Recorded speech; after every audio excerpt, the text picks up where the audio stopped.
Une fois votre tableau inséré dans votre document, il est possible de le personnaliser afin de l'adapter au reste de votre document.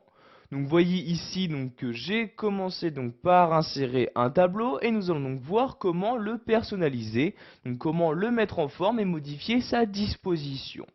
Donc pour accéder aux différentes options pour personnaliser votre tableau, vous devez ici cliquer dessus, donc vous cliquez à l'intérieur. Donc une fois ce tableau sélectionné, vous avez donc maintenant de nouveaux onglets qui apparaissent. Donc vous voyez ici vous avez donc outils de tableau et donc les deux onglets correspondants. Donc nous allons pour l'instant nous intéresser donc à la disposition de ce tableau. Je clique donc ici sur disposition comme ceci. Donc nous allons par exemple voir qu'il est possible bien évidemment d'insérer de nouvelles lignes et colonnes à l'intérieur même de votre tableau.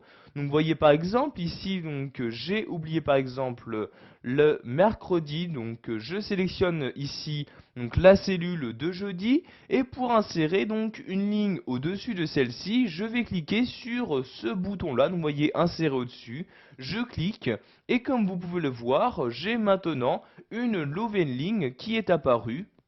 Je peux donc ici saisir à l'intérieur de cellules différentes données. Donc vous voyez ici j'écris mercredi, j'appuie sur la touche tabulation pour passer à la cellule suivante et j'écris ici les horaires. Donc je vais mettre ici 9h, 18h comme ceci. Vous avez bien évidemment la possibilité d'insérer donc une ligne en dessous. Donc vous voyez ici insérer une ligne en dessous. Il s'agit de la même manipulation pour les colonnes. Donc vous voyez ici insérer une colonne à gauche de la colonne sélectionnée ou sur la droite. Vous pouvez également supprimer une ligne ou une colonne. Donc par exemple, si je souhaite supprimer cette dernière ligne, je place mon curseur à l'intérieur pour sélectionner la ligne en question, puis je me rends ici sur l'outil supprimer. Je vais maintenant choisir quel élément je souhaite supprimer. Donc soit je supprime juste les cellules sélectionnées, les colonnes sélectionnées, les lignes sélectionnées, ou tout simplement l'intégralité de mon tableau. Donc ici par exemple, je vais juste supprimer la ligne où je me trouve actuellement. Je clique donc ici sur supprimer les lignes et vous pouvez voir que la ligne où je me trouvais a bien disparu de mon tableau. Donc je reclique maintenant à l'intérieur de mon tableau pour faire apparaître les différentes options.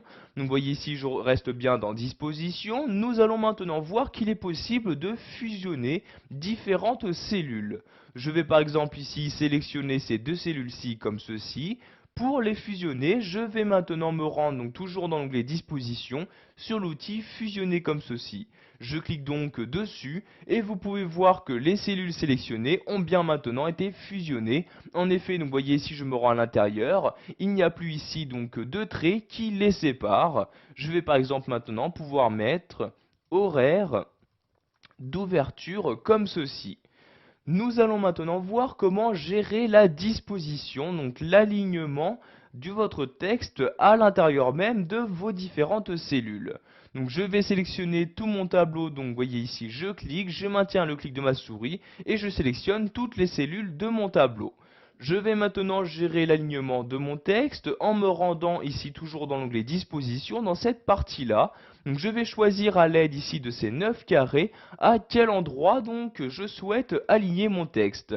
Donc ici vous pouvez gérer l'alignement horizontal ou vertical. Donc par exemple ici si je souhaite centrer horizontalement mais aussi verticalement mon texte, je clique ici sur le carré du milieu. Donc vous voyez je clique et vous pouvez voir que toutes les données se trouvant à l'intérieur de mon tableau ont bien été centrées par rapport à chacune de mes cellules. Pour finir, nous allons voir qu'il est possible également de modifier le... Pour finir, nous allons voir qu'il est bien évidemment possible de mettre en forme votre tableau. Donc pour ce faire, vous devez vous rendre ici dans l'onglet Création. Vous avez par exemple la possibilité d'appliquer un style à votre tableau. Donc pour faire apparaître tous les styles qu'il est possible d'utiliser, vous cliquez ici sur cette flèche-ci. Vous avez donc maintenant un menu qui apparaît pour vous afficher tous les styles qu'il est possible d'utiliser. Donc vous voyez ici je descends à l'aide de l'ascenseur et je peux naviguer donc entre les différents styles disponibles. Je souhaite par exemple utiliser ce style-ci, je clique donc dessus et automatiquement donc mon tableau utilise ce style. Vous voyez ici, je clique en dehors de mon tableau et vous pouvez voir que le style a bien été appliqué donc à mon tableau. Je clique donc à l'intérieur de mon tableau et voyez, je retourne ici donc dans l'onglet création. J'ai par exemple la possibilité de modifier la couleur de fond de chacune de mes cellules en cliquant ici sur trame de fond comme ceci et en choisissant dans cette partie-là la couleur que je souhaite utiliser. Donc vous voyez ici, si vous laisserez votre souris sur une couleur, vous avez l'aperçu qui apparaît directement sur la cellule sélectionnée. Donc par exemple, je vais prendre cette couleur-ci, je clique dessus et vous pouvez voir que la couleur a bien été attribuée donc à la cellule en question.